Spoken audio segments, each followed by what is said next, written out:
चीन के इस रहस्यमय गांव में हो रही है सांपों की खेती।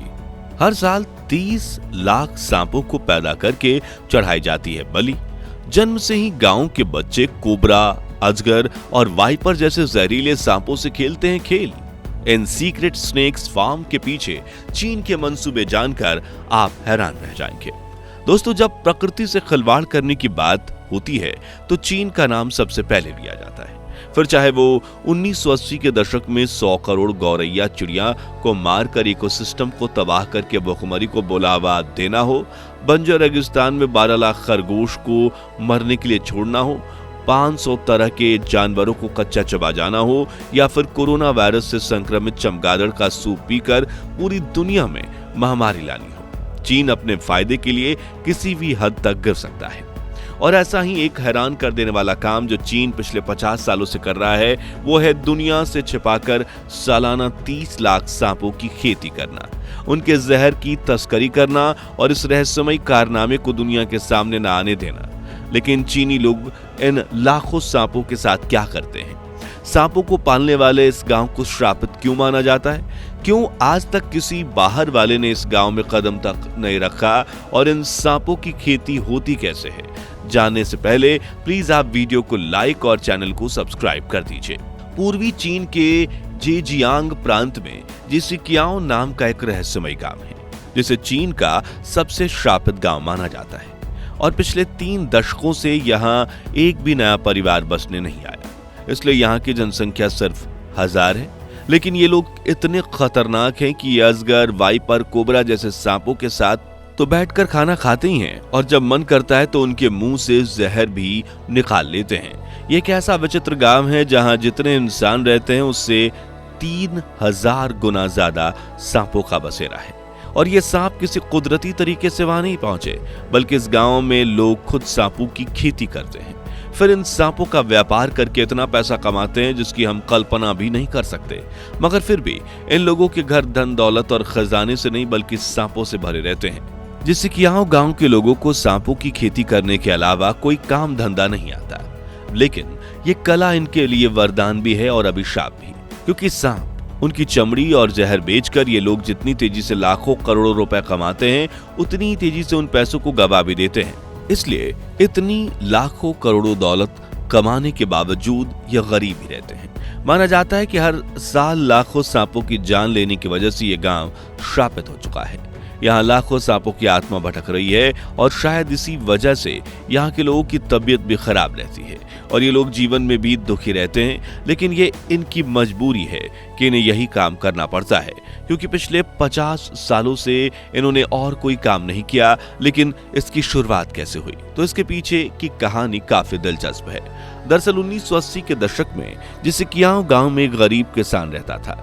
एक बार ये किसान इतना ज्यादा बीमार पड़ गया कि गरीबी के कारण वो अपनी दवा तक के पैसे नहीं जुटा पा रहा था। इसी दौरान उसने अपना इलाज कराने के लिए एक जंगली सांप को पकड़ा और उससे एक दवा बनाई, और वो उस दवा से ठीक भी हो गया।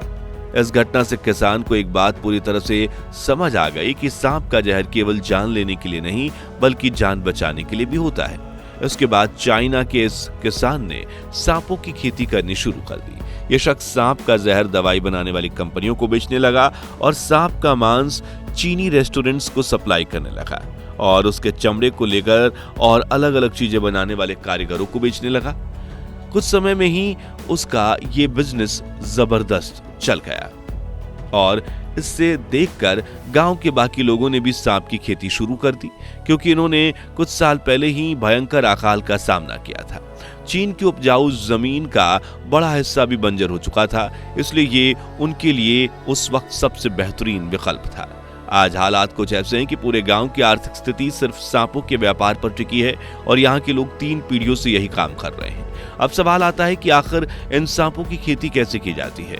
तो जैसे पोल्ट्री फार्म्स में मुर्गियों की ब्रीडिंग करवाई जाती है, ठीक वैसे ही जिसिकियाओ गांव के घर घर में स्पेशल स्नेक फार्म्स बने हैं, जहां सांप की ब्रीडिंग करवाई जाती है, जिसके लिए गांव के लोग लकड़ी और शीशे के छोटे छोटे बॉक्सेस बनाते हैं, फिर इनमें सांपों को पालना शुरू करते हैं। इस दौरान उनका पूरा ख्याल रखा जाता है। कई बार पिंजरे खोलकर इन्हें बड़े पिंजरे में टहलने दिया जाता है, तो कई बार इन्हें छोटे जीवों के शिकार करने का मौका भी मिलता है। बाकी के समय पिंजरा खोलकर इन्हें समय समय पर खाना परोसा जाता है, जिसमें छोटे सांप, चिकन और मेढक का मांस शामिल होता है। इस तरह कुछ महीने बाद जब मादा सांप अंडे देती है तो बड़ी ही सावधानी से उसे पकड़कर बक्से से बाहर निकाल लिया जाता है और दूसरे बक्से में रख दिया जाता है। वहीं दूसरी तरफ थर्मोकोल के छोटे बॉक्सेस लिए जाते हैं जिसमें मिट्टी की परत बिछाई जाती है और 25% मॉइस्चर यानी नमी को मेंटेन किया जाता है। अब इन अंडों को पूरी सावधानी से उठाया जाता है और इन बक्सों में रख दिया जाता है, जिनके ऊपर थोड़ी सी मिट्टी डालकर इन बॉक्सेस को 70 से 75 दिनों तक ऐसे ही छोड़ दिया जाता है। हालांकि बीच बीच में इन बक्सों को खोलकर चेक किया जाता है कि खराब अंडों को बॉक्स से बाहर निकाला जाए, क्योंकि अगर ऐसा ना किया गया तो ये बाकी अंडों को भी खराब कर सकते हैं। करीब 75 दिनों बाद अंडे फूटते हैं और बच्चे बाहर निकलते हैं, जिसके बाद इन बेबी स्नेक्स को पाल पोस कर बड़ा किया जाता है। बता दें कि इस सांप के बच्चों को बड़ा करते वक्त तापमान और नमी को सही बनाए रखना जरूरी है, क्योंकि ज्यादा ठंडी या ज्यादा गर्मी में सांप के बच्चे मर जाते हैं। यानी स्नेक फार्मिंग काफी ज्यादा टेक्निकल काम है, जिसमें गांव के लोगों ने महारत हासिल कर ली है। अब सवाल आता है कि ये लोग इन सांपों से व्यापार कैसे करते हैं। तो चीन के लोग सांप के मांस को बड़े चाव से खाते हैं। बीजिंग और कई बड़े शहरों में तो स्पेशल स्नेक फूड रेस्टोरेंट्स भी हैं और यही रेस्टोरेंट ओनर्स जिसिकियाओं के स्नेक फार्म से सांप का मांस खरीदते हैं। लेकिन इससे भी बड़ा व्यापार है इन सांपों के जहर का। जी हाँ दोस्तों, इस स्नेक विलेज में कोई साधारण सांप नहीं पाले जाते, बल्कि अजगर, पाइथन और वाइपर जैसे खतरनाक सांप पाले जाते हैं, जिन्हें बूचड़ खानों में ले जाने से पहले इनके जहर को निकाला जाता है, फिर मुंह को धागे से सिल दिया जाता है और सर काट दिया जाता है, जिससे सांप मर जाते हैं। जिसके बाद मरे हुए सांपों का मीट निकालकर अलग कर दिया जाता है और खाल के चमड़े को अलग करके सुखाया जाता है। अब गांव के लोग दवाई बनाने वाली कंपनियों को सांप का जहर सप्लाई करते हैं, बैग या फिर बेल्ट वगैरह बनाने वाली कंपनियों को सांप की खाल सप्लाई करते हैं और कई चीनी रेस्टोरेंट्स में सांप का मांस सप्लाई होता है। आपको बता दें कि सिर्फ सांपों की खेती से इस गांव के लोग हर साल 80 करोड़ रुपए तक का व्यापार करते हैं और यहाँ 100 से भी ज्यादा स्नेक फार्म्स हैं, जिनकी आमदनी का सबसे बड़ा हिस्सा सांप के जहर से आता है।